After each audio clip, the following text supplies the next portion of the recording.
amazing. Yeah, yeah, yeah. You say one word, I say amazing. Yeah.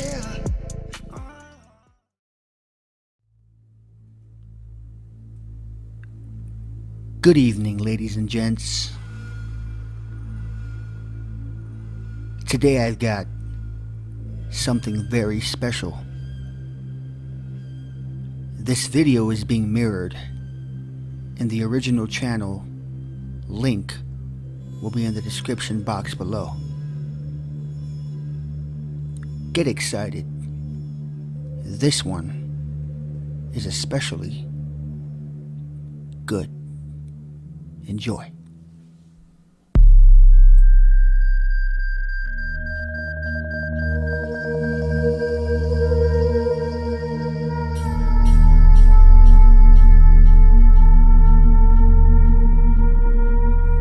It's true, all of us used to be one on the same vibration.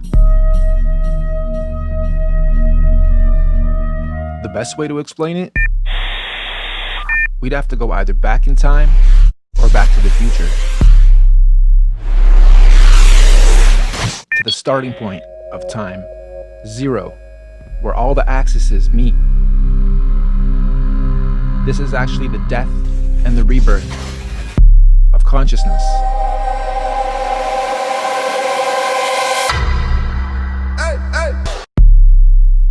With the huge controversy on whether we do live on this spinning ball or a flat plane, I'm here to present an alternate theory, kind of mixing both.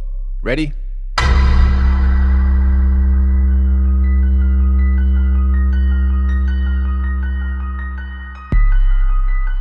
At first, out of the void, the nothingness, the timeless, spaceless, and matterless abyss, chaos finally met order. It is intelligent. It is beautiful. It is everything and nothing. It is all at once. It is syncretized. I call it infinite consciousness. One day it decided to finally create a womb for itself, where it can build a home to create an experience within itself. So the Holy Trinity was designed, executed, and it's perfect. This is essentially the birth of consciousness. In the center is absolute consciousness, where everything overlaps: birth, life, death, creation, sustenance, and destruction, the Father, the Son, the Holy Spirit. Everything is divided into threes, hence the 33.3333, etc. number being so popular and important in our society. It's also worth noting, this is where I believe the first sine wave was ever created. That is the breath, the in, the out, the up, the down, the left, right, etc. This is life, consciousness, cycles, repetition, patterns. With its intelligence, the Holy Trinity creates its home, its womb, the first of 5 rings. This is the seed of life, where everything starts. While slowly transitioning from chaos to order, the Trinity divided itself into 3 portions. Just like on a magnet, you have red and blue, positive and negative. Here we have birth, which is up top, Polaris, the highest star. In the middle we have life, which is green. And on the bottom we have death, which is red, negative polarity. This is also why we have RGB in our color codes. I'll actually explain that one in a bit more detail a little later, because it is important. Next, the Trinity started to stir its creation, essentially creating our cosmic vortex, the universal highway, and our atmosphere generator, all basically connecting us to the Masterverse, so they say. Up top, This also creates the mainframe that powers it all. This gives us our energy, our weather, our flow of airs, waters, currents, all spinning clockwise, oscillating, and giving us our gases, gravities, densities, buoyancies, turbulence, etc.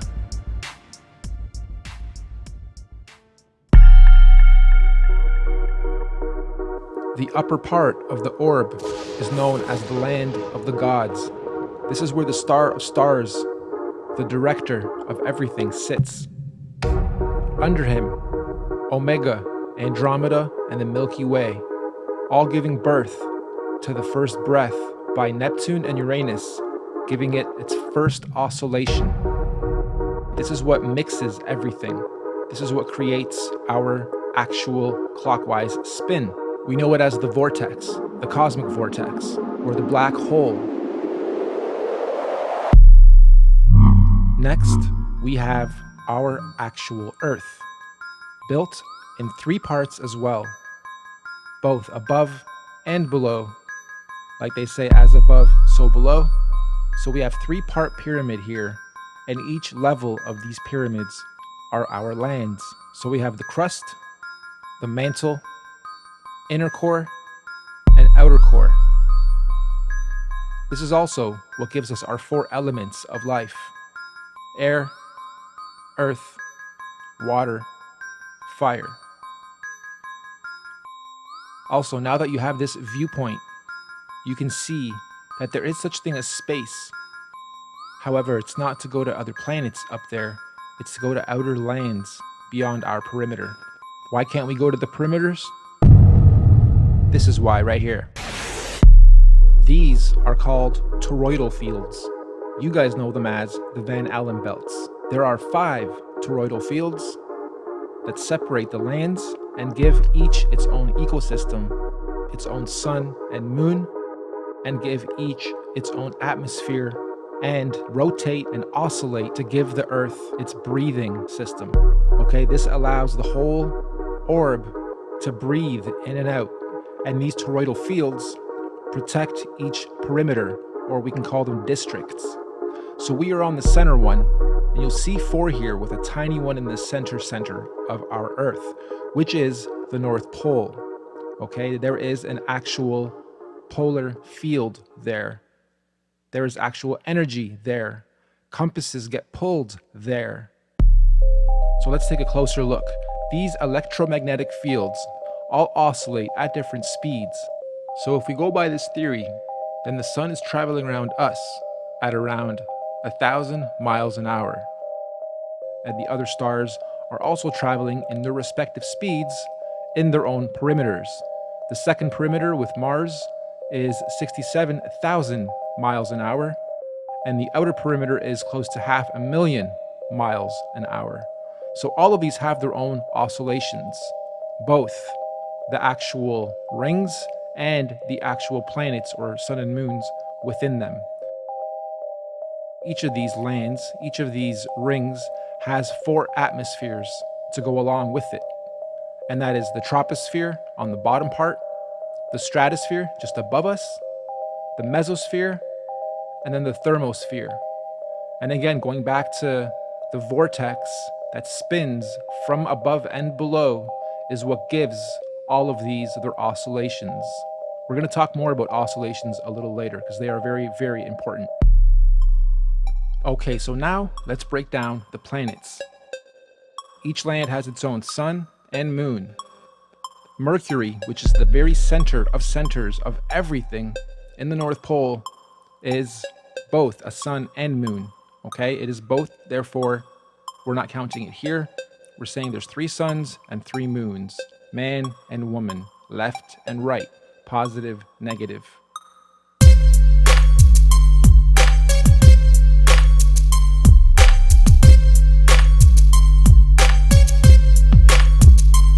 Each land has its own ecosystem. This is where the theory of extraterrestrials or extra terrain, extra land, come from. The outer ring may also be where dinosaurs, creatures, aliens, again, a different ecosystem, different light sources, colors, air, breath, everything is different. So, when they say they're trying to explore outer space, it doesn't really mean up, because those are luminaries, those are stars, those cannot be landed on. They mean outer lands beyond the perimeters known as the South Pole or the Antarctic.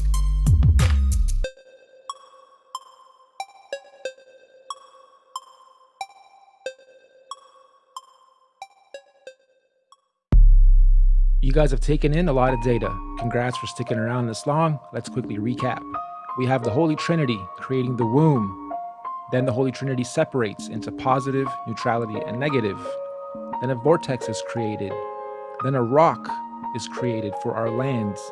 Then our toroidal fields are created to create cycles and to create breath and to create oscillations. Then suns and moons are created, and they also have their own oscillations, and they are all respective to their own lands. So let's break down oscillations some more. Here we simply see a sun and a moon going around in a circle.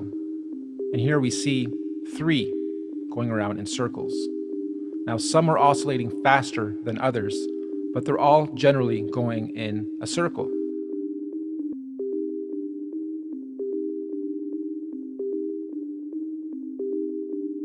And they are now going to oscillate in a lot of different ways as well. Here you see the original oscillation to the different types of patterns you can create while doing your big oscillation. So this is a double oscillation. And here you can see that all the planets are also moving up and down over their oscillations as well. So we have a big oscillation, and then a pattern within that as a secondary oscillation. Then we're moving up and down as a third oscillation, and they're changing patterns over time and could be adding and removing other oscillations. Who really knows? You can also create different types of oscillations based on the different wave type. We are known as a sine wave. Everything is fluid. There are also sawtooth, triangle, and square wave types. This is also used a lot in music production. We'll go into that a little bit more later too. But you can see that these patterns create beautiful shapes, and they also depict our time, our seasons, our summers, winters, when the planets breathing, opening and closing. That gives us all of our different oscillations. These oscillations also explain the various lunar and solar eclipses. Think about it. In certain oscillations, the sun will be going in front of the moon. In other oscillations, the sun will be going behind the moon, or vice versa. And that probably happens with all the planets. That's why sometimes you'll see people ask, why do I see 2 suns or 3 moons or whatever, the various variations and phenomena that we see. Generationally, these patterns have been tracked to some degree. If you actually pause the video as these are going around in their circles, you'll start to create amazing shapes. And if you connect all the planets and the dots, so to speak, you'll see where the yin-yang symbol comes from, the positive negatives come from, color theory comes from, frequencies come from, everything basically comes from these oscillations. It is a beautiful system of design. They say the fallen angels or the illuminated ones have had this knowledge, which I'm presenting to you today as a simple theory, but there's probably some truths to some of this, have had it for a long time, and it has been perverted and distorted over time. Now, just as a side note, wouldn't it be a great story to tell the populace that you cannot get off this plane, this planet, because there is just infinite time and space outside of this plane?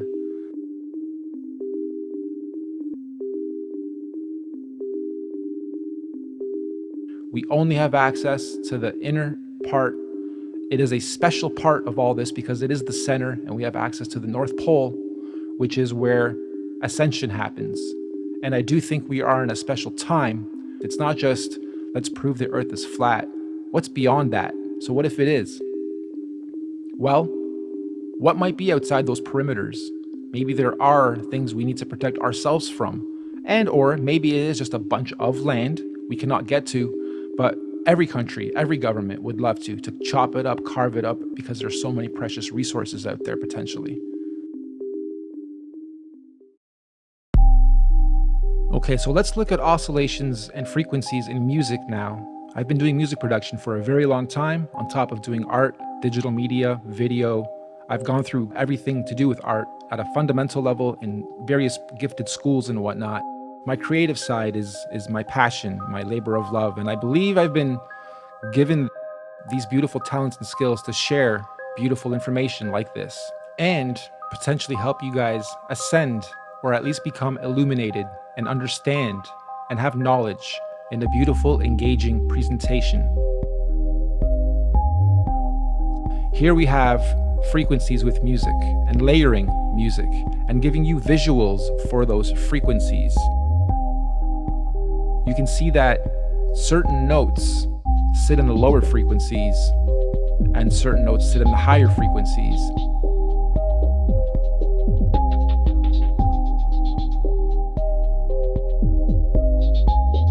But here you can see layers of audio overlapping each other and creating beautiful waves as well. And when you layer things properly, you create harmonics, natural harmonics. And that's when the oscillations become beautiful visuals as well. So everything is everything. And this is another example of that. But when it comes to music, and when it comes to artists hitting certain notes and singing certain melodies, or priests chanting, or other melodic structures, or chording, or layering of your voice or an instrument, again, you get beautiful harmonics. So when we play something in the higher octaves, it sounds angelic.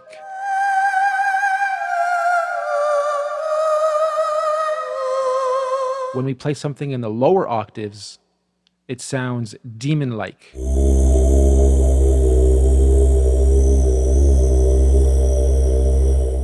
If we take this one step further and add a visual and sound effects, you can definitely see how you can make someone uncomfortable or anxious by design.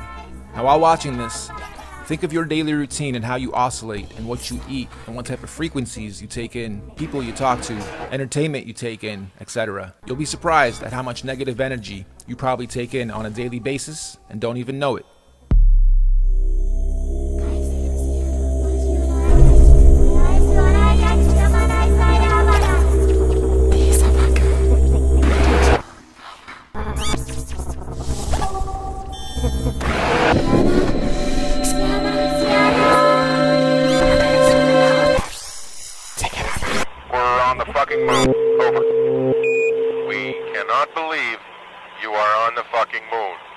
You know when a musical artist is singing and they're off key, you can just tell, you can sense it.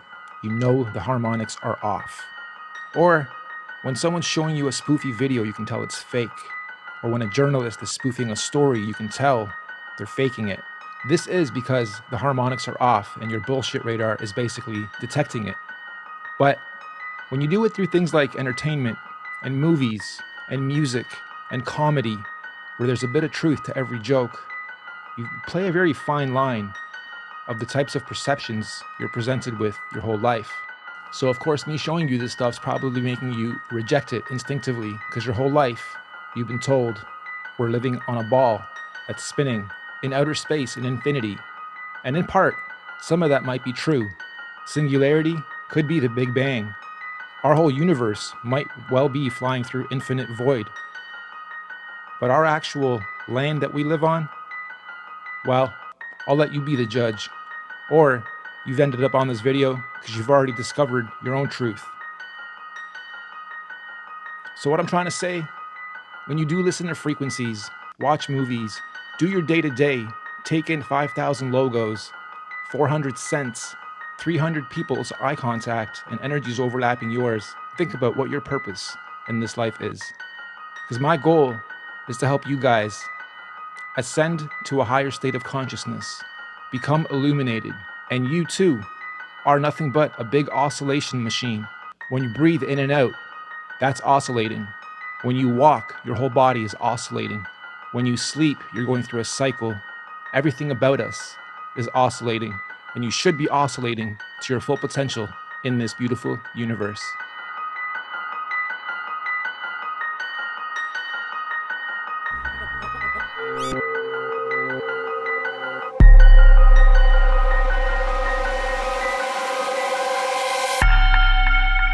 In between the fourth and fifth toroidal fields is where the firmament sits.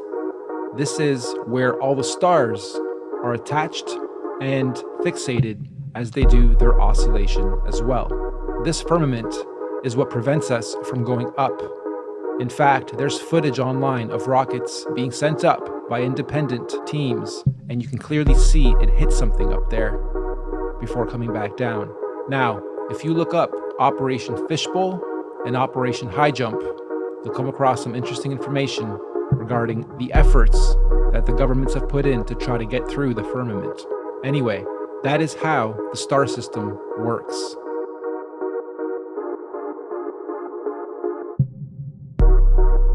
Now, the top two planets, Neptune and Uranus, are, I believe, also just above the firmament. They are what give the initial spin to the vortex. These two are also known as exoplanets, and that is because they are on the exterior of the toroidal fields and outside of the three suns and moons system. And again, this is what gives all the differentiation to all the oscillations of everything else under it. So we've covered a lot of the top half because that is our home, and we don't really know what's on the bottom. But based on the same research sources, the bottom is very much like the top, except with water. There are also 3 levels below us that mimic what we have above, and then there's also a firmament on the very bottom, just above Pluto. Again, instead of air, it's water, and it's known as the Great Deep. The 5 toroidal fields operate down here to cycle the water in its respective cycles as well. And frankly, who knows what kind of life forms may be down there, or what may be down there. But this is known in our literature as hell. Interesting, huh? So, how does religion tie into all this? Let me try to explain, and this is just my opinion. I believe all the holy books were simply metaphorical stories to explain exactly what I just showed you. I don't believe they were actual people. I believe they were depicting everything you see here, and all the variables were given their own characters. I'm going to stick to the Bible here, just to give you guys a couple random examples, and then please refer to any of it for yourselves to see if you can pinpoint the metaphor. When they say Jesus died on the cross, that is a metaphor for Jesus is Christ. Christ represents consciousness. Consciousness died on the cross. The cross is the crux, again, the cross section, the middle point of middle points. And if we look at the cross in a 3D format, you'll notice it's not a plus symbol.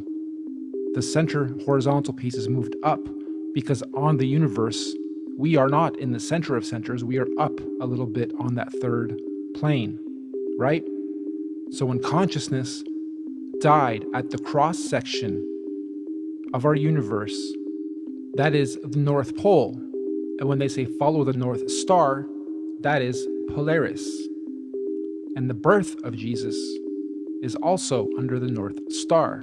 The very center of the first toroidal field inside is known as the Garden of Eden.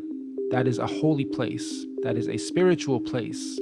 So when Christ was crucified, consciousness ascended into the heavens through the moons, because you come in through the suns and you leave through the moons, ascended into heaven, and 3 days later was reborn. Again, a metaphor for reincarnation, or your next cycle, your next life.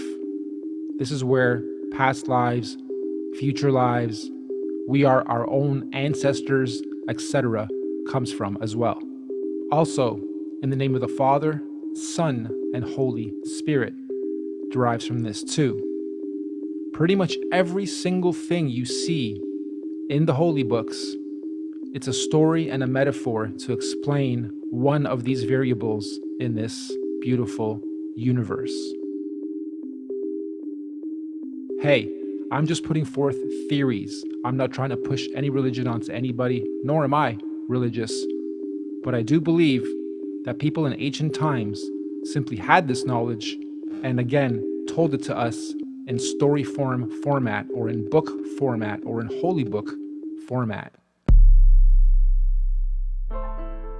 I thought a lot about how to close this out because I've given you a lot of intel, and some of you are probably laughing, while others have been here before, and others are even farther along in the research than I am.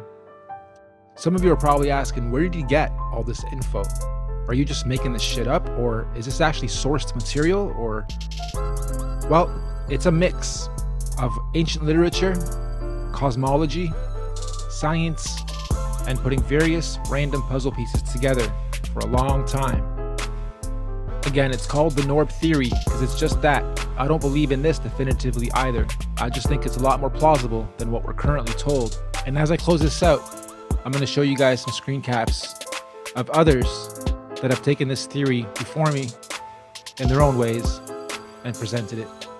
I'm also going to leave links in the description to the stuff that influenced me, at least some of it, that breaks some of this down and gives it even more context. So, does it really matter if the Earth is flat or not? Not really. At least not for those that already don't believe a lot of what we're told and taught. And there's a lot of us, and more, awakening every day. But I guess some of the fears would be that the religions would quickly claim they had the right story. There is a creator, something designed this thing, be it a simulation of a simulation, or a great designer, a god, a greater being. And not to mention, they'd have to finally fess up that they've been lying this whole time and give us full disclosure, which may well happen. It's actually an exciting time as more people wake up. There's a lot to explore, there's a lot to learn, and it's amazing to finally realize we don't know that much about ourselves or where we live, at least not most of us. I always thought there must be some order, it's not just all chaos and random, and this was my final missing link to that thinking. There very well may be other life forms out there, aliens or whatever, but they're depicted very negatively, low frequencies, ugly creatures. They may be way ahead of us and looking at us as the aliens or the pests, the destructive species that can't even get into their own harmony. Keep them away from us, could be what they're saying. Never really know. So what's after this? Well, they say if you lived out your karma properly, you ascend. If not, you're doing this again. Is there going to be a part 2? Who knows? Hopefully, all of us will be actually living it instead of watching it on your screens. They have nations divided. They have religions divided. They have demographics divided. They have age groups divided. And now they're going after the biggest, the gender war. Whether we're going to space or we're going to the outer limits, I still believe the purpose of life is to be good versus evil. I still believe I've made it to where I've made it to in life because I've challenged everything and I've not been definitive with my thinking, especially when it comes to belief systems, politics, the way I oscillate in this lifetime, and how I spend my time and resources and efforts to try to achieve my goals. As we go through this transitioning, this big mass awakening, I'm sure some of you can already feel it and sense it. More and more of you guys are going to come to your own truths faster and faster than ever before. So if anything, I'd love for you guys to at least keep an open mind to this and anything that is presented in front of you as fact and definitive. If you can't touch it yourself, explore it yourself, see it yourself, not just on a television screen, not just through news, not just through an organization, be it government or not, then don't just blindly believe it just because you've been told something your whole life. Doesn't make it true. But do your own research. And the 5 most important words that I don't think they want me telling you, they're simple. All you need is love.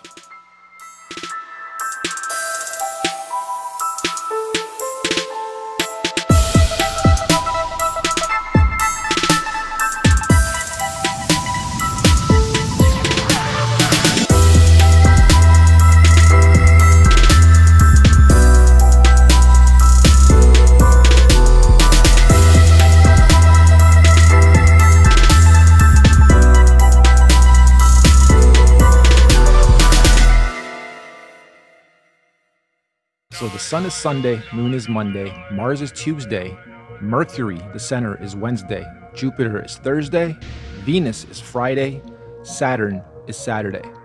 We have a pretty interesting shape here. I decided to keep going and connecting the rest of the planets as they are all aligned. I started noticing really cool patterns of perspective and all kinds of shapes, stars, triangles, rectangles, and pretty evenly split pieces, although the image itself is on a bit of a perspective angled downwards and a little to the right. So this won't come up perfectly, and I'm simply in Photoshop using the shift command with the pencil tool to connect one point to the next. So it's all kind of rough, it's not perfect. However, you still get the idea. I decided to keep going and connect the upper parts as well, starting with Polaris, Singularity, and I got even more perspective. Now I'm starting to see pyramids, 3 dimensions. Then I started to think about some of our structures and some of our stories, and the story of Babel, where they built the tower to try to get up there. And Polaris decided, nope, we're gonna flood everything, you guys gotta start over. You can't cheat the system to try to get up and ascend faster. And I started to look at some of the other pyramids and noticed the 3 big ones. It's important because the tallest is always Polaris, the second tallest is always a sun, and the third is always a moon. So the suns are always a little higher than the moons. Anyway, just thought this was kind of interesting as I start overlaying some of the images. Okay, so I start to go even higher now and connect the midpoint, the firmament, well, the midpoint up there. And I get even more perspective, perhaps even more dimensions. And again, as they are spinning and oscillating multiple directions at the same time and changing that directional pattern, we go through different cycles of time. We go through different cycles of energy. We go through different cycles of consciousness. Then I started to get a little sinister and look for logos that might fit, and came upon this. Again, just theorizing, just having some fun and being creative, seeing what I can come up with. And as I get each new puzzle piece and go, aha, something interesting just happened, let's add this to it, let's add that to it. This is just me, again, theorizing, being creative on perhaps why the chevron vector symbol is so important, because it's in everyday use all around us in all our energies and all our logos. This is definitely one of my biggest masterpieces as far as compiling a bunch of info and presenting it with wicked graphics, my own music, Foley, 3D from scratch, pretty much everything you see here. And I'm really proud of this thing. So please feel free to share it, critique it, drop your comments below. If there's any corrections to be made, feel free to drop those too. Thank you so much for watching, and have a great day.